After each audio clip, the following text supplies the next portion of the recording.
రేపు ఫిబ్రవరి 4 రథసప్తమి. ప్రతి సంవత్సరం మాఘశుద్ధ సప్తమిని హిందువులు రథసప్తమిగా జరుపుకుంటారు. మన కంటికి కనిపించే ప్రత్యక్ష దైవం ఎవరైనా ఉన్నారు అంటే అందులో తొలి స్థానం సూర్య భగవానుడికే దక్కుతుంది. అయితే అందుకే ఆయనను ప్రత్యక్ష నారాయణుడు అని సంబోధిస్తూ ఉంటారు.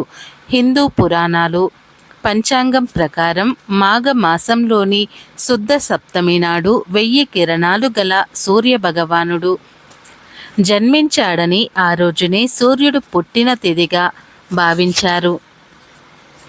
అందుకే ఆ రోజును రథసప్తమిగా భారతీయులందరూ కూడా పండుగ చేసుకుంటూ ఉంటారు.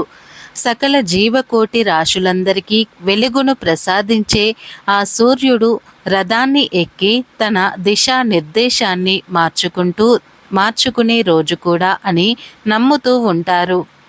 రథసప్తమి నాడు బంగారమును కానీ లేదా వెండిని కానీ రాగిని కానీ దానం చేయాలి.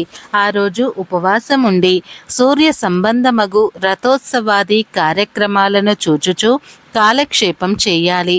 రథసప్తమి వ్రతము చేయటం వలన సూర్య భగవానుని అనుగ్రహముచే ఆయురారోగ్యాది సకల సంపదలు చేకూరుతాయని పురాణాలు చెబుతున్నాయి.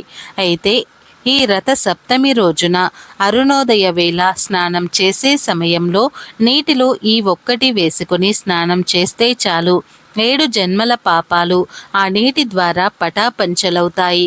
మీ శిరస్సుపై జ్ఞాననాడులు ఉత్తేజమై తెలివితేటలు పెరుగుతాయి. శరీరంలోని అన్ని వ్యాధులు నశిస్తాయి. జన్మ జన్మల పాపాలు పోయి కోటి జన్మల పుణ్యం వస్తుంది. మీ శరీరంలోని నెగటివ్ ఎనర్జీ రోగాలు పోతాయి. మంచి ఆరోగ్యం సిద్ధిస్తుంది. సూర్య భగవానుడి అనుగ్రహం సిద్ధిస్తుంది. ఈరోజు ఇలా స్నానం చేయటం వలన మీ శరీరానికి నూతన ఉత్తేజము ఉల్లాసము వస్తాయి. దేనినైనా సాధించే శక్తి వస్తుంది. మరి రథ సప్తమి రోజున స్నానం చేసే నీటిలో ఏం వేసుకుని చెయ్యాలి అనే విషయాన్ని ఇప్పుడు మనం ఈ వీడియోలో అయితే పూర్తి వివరంగా తెలుసుకుందాం. ఇక రథ సప్తమి రోజున ఉదయం అరుణోదయ వేళ మరియు సాయంత్రం స్నానం చేసే నీటిలో ఒక 7 రేగి పళ్ళను కానీ లేదా 7 రేగి ఆకులను కానీ ఏమీ దొరకకపోతే చిటికెడు పసుపును కానీ వేసుకొని తలస్నానం చేయాలి. నెత్తి మీద 7 జిల్లేడు ఆకులను 7 రేగి పళ్ళను పెట్టుకుని స్నానం చేయాలి. రథ సప్తమి రోజు ఇలా స్నానం చేస్తే 7 జన్మల పాపాలు ఆ నీటి ద్వారా పటాపంచలవుతాయి. మీ శిరస్సుపై జ్ఞాననాడులు ఉత్తేజమయ్యి తెలివితేటలు పెరుగుతాయి. శరీరంలోని అన్ని వ్యాధులు నశిస్తాయి. జన్మ జన్మల పాపాలు పోయి జన్మల పుణ్యం వస్తుంది. మీ శరీరంలోని నెగటివ్ ఎనర్జీ రోగాలు పోతాయి. మంచి ఆరోగ్యం సిద్ధిస్తుంది. సూర్య భగవానుడి అనుగ్రహం సిద్ధిస్తుంది. ఈరోజు ఇలా స్నానం చేయటం వలన మీ శరీరానికి నూతన ఉత్తేజము ఉల్లాసము వస్తాయి.